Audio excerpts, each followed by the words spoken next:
ഇന്നു മുതൽ എങ്ങനെയാണ് ഇനി ആശാവർക്കർമാരുടെ സമരം? ഇന്നു മുതൽ നമ്മൾ സമരത്തിൻ്റെ കേരളം മുഴുവൻ രാപ്പകൽ സമരം വ്യാപിപ്പിക്കുകയാണല്ലോ.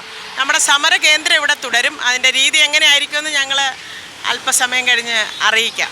സമരം നമ്മളെ ഡിമാൻഡ് നേടിയെടുക്കുന്നത് വരെ സമരമായിട്ട് നമ്മൾ മുന്നോട്ട് പോകും. ഇതുപോലുള്ള വ്യത്യസ്തങ്ങളായ സമര രീതികളിലൂടെ സമരമായിട്ട് മുന്നോട്ട് പോകും. ഈ കേരളം മുഴുവൻ യാത്ര എന്ന് പറയുമ്പോൾ അത് എങ്ങനെയാണ് പ്ലാൻ ചെയ്തിരിക്കുന്നത്?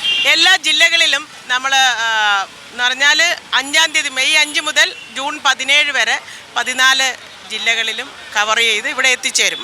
അതൊരു 2-3 ദിവസമൊക്കെയാണ് ഓരോ ജില്ലകളിലും എടുക്കുന്നത്. അവിടെ സ്വീകരണ കേന്ദ്രങ്ങളുണ്ട് എല്ലാ ജില്ലകളിലും. അവിടെയെല്ലാം പോയി അവിടെ നമ്മൾ മാക്സിമം എല്ലാ ആളുകളും അവിടെ എത്തിച്ചേരും. അവിടെ എവിടെയാണോ നമ്മൾ വൈകുന്നേരം ഒത്തുചേരുന്നത് അവിടെ കിടന്നുറങ്ങും.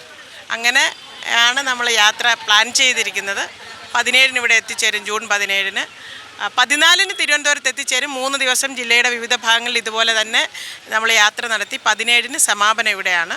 ഇതിനോടൊപ്പം കലാജാഥയുണ്ട്, തെരുവ് നാടകവും പാട്ടും ഒക്കെ, സ്ട്രീറ്റ് ബാൻഡും ഒക്കെ ഉണ്ട്. വളരെ വലിയ ഒരു പിന്തുണയാണ് പൊതുസമൂഹത്തിൽ നിന്ന് കിട്ടിക്കൊണ്ടിരിക്കുന്നത്. എല്ലാവർക്കും വളരെ സന്തോഷം. എല്ലാ ജില്ലകളിലും നമ്മൾ ഇതിനോടകം സ്വാഗത സംഘമൊക്കെ രൂപീകരിച്ചുകൊണ്ടിരിക്കുകയാണ്.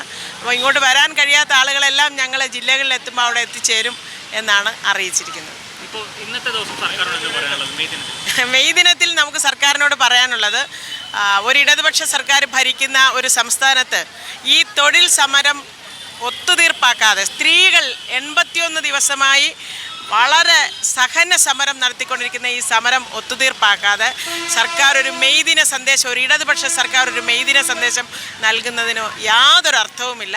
ഈ സമരം സെറ്റിൽ ചെയ്യുക എന്നുള്ളതാണ് ഏറ്റവും അടിയന്തരമായിട്ടുള്ള ആവശ്യം. ഏറ്റവും പുതിയ വാർത്തകളും വിശേഷങ്ങളും വിരൽത്തുമ്പിലറിയാൻ സീ മലയാളം ന്യൂസ് എല്ലാ ഡിജിറ്റൽ പ്ലാറ്റ്ഫോമുകളിലും ലഭ്യം.